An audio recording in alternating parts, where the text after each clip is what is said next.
So I'm excited because I like to cook a lot at home. I don't think I've ever made any kind of homemade pasta, let alone homemade gnocchi, and gnocchi is one of my favorite things. So tell me a little bit, these potatoes look like they've been cooked. Yes, so what gnocchis are a potato dumpling.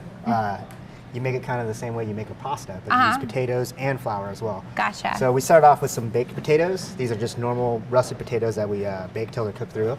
They feel nice and soft. Yeah, they're just nice and the same way you would cook a baked potato is the same way you cook these potatoes. So what we're gonna do is we're gonna split them in half. Okay. And then just scoop them into this ricer right here. Get all the guts out. And the reason we bake the potatoes with the skin is to have more flavor. Gotcha. A lot of the flavor in potatoes are in the skin. Or in the skin? Yeah. Are there some like nutrients in there too, maybe? Yeah, or something? most of the nutrients and flavor in all root vegetables are in the skin. So if you cook them with the skin on, it's just going to have more flavor. So we'll set this aside here. Perfect. And I'll have you squeeze this. Oh, can I scoop some too? Oh, of course. Sorry, I want to scoop. I want to try. So the way this works is, like you said, it's like a big garlic press. Okay. We have a big restaurant one, but if you guys look for one at the store, they come in much smaller ones, and they're a lot easier to handle. Oh gosh, this I'm one, already dropping we're going to this. require some arm muscle from you. Oh, great. I'm glad I went to the gym. So can you buy something this big from the store? You can.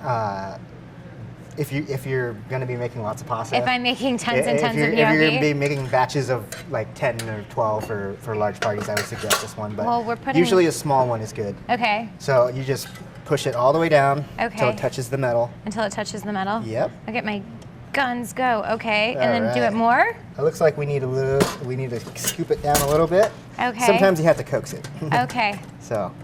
You're being very kind. I have no upper body strength. That's probably what it all is, right. John. We'll just all right. Oh, there it goes. There we go. Some of it's going.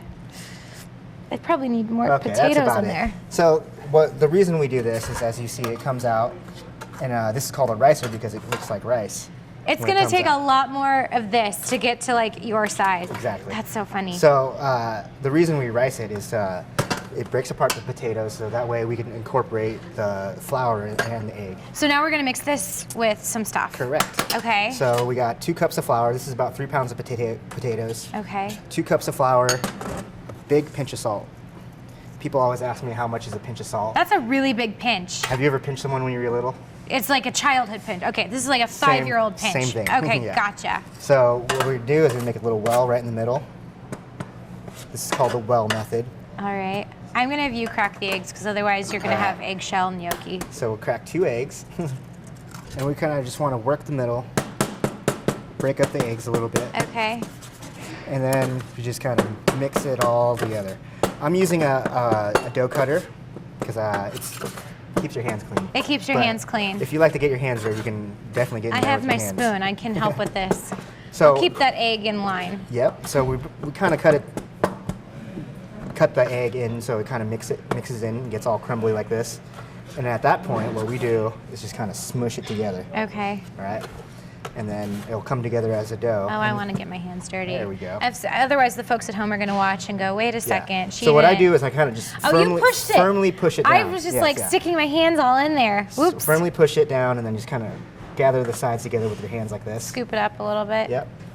The folks at home are going to watch and say, she didn't follow his instructions. He said Now push. Give it another push. Nice little love tap. Yeah. Okay. So now we'll take this and just kind of scoop it and mix it. Scoop it and mix it. And we'll keep doing that. And there's a towel for you right there. Thank you. They knew I was coming. So after that gets mixed. That's like the before. Yeah, do you let it sit or anything? Once it's ready, once it looks like this, it's ready to go. Okay. So it's got a little bit of a firm texture, a little kind of soft still. Oh yeah.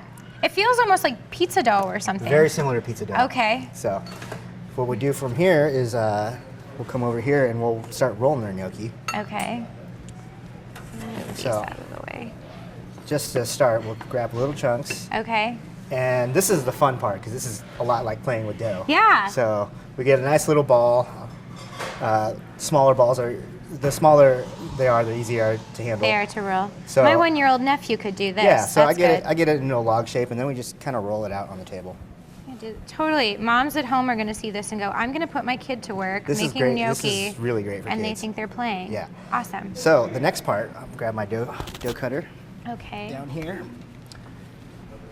Does it matter if it's not completely even? Like mine's a little thin and then thick? The great thing about gnocchi is if you want to show people that you're actually making them at home, they don't look perfect. They don't look perfect. Oh, this is great. Yeah, so size-wise, I like them about this size. You can make them bigger as well if you want a bigger dumpling. Great. But again, you don't have to be perfect. I just kind of randomly chop them up. So what we do for service is we'll get them to this point. Okay. And then we cook them off in the water. We drop them in boiling water until they float.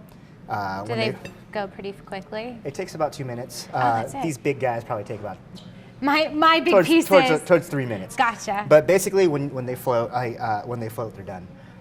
Around 2 minutes. Nice. I'd say when they float, they're done because we have different sizes. So Yeah, awesome. And the different sizes is okay because it's different texture when you fry them up too. Oh, so okay. afterwards, what we do is we pan sear the gnocchi.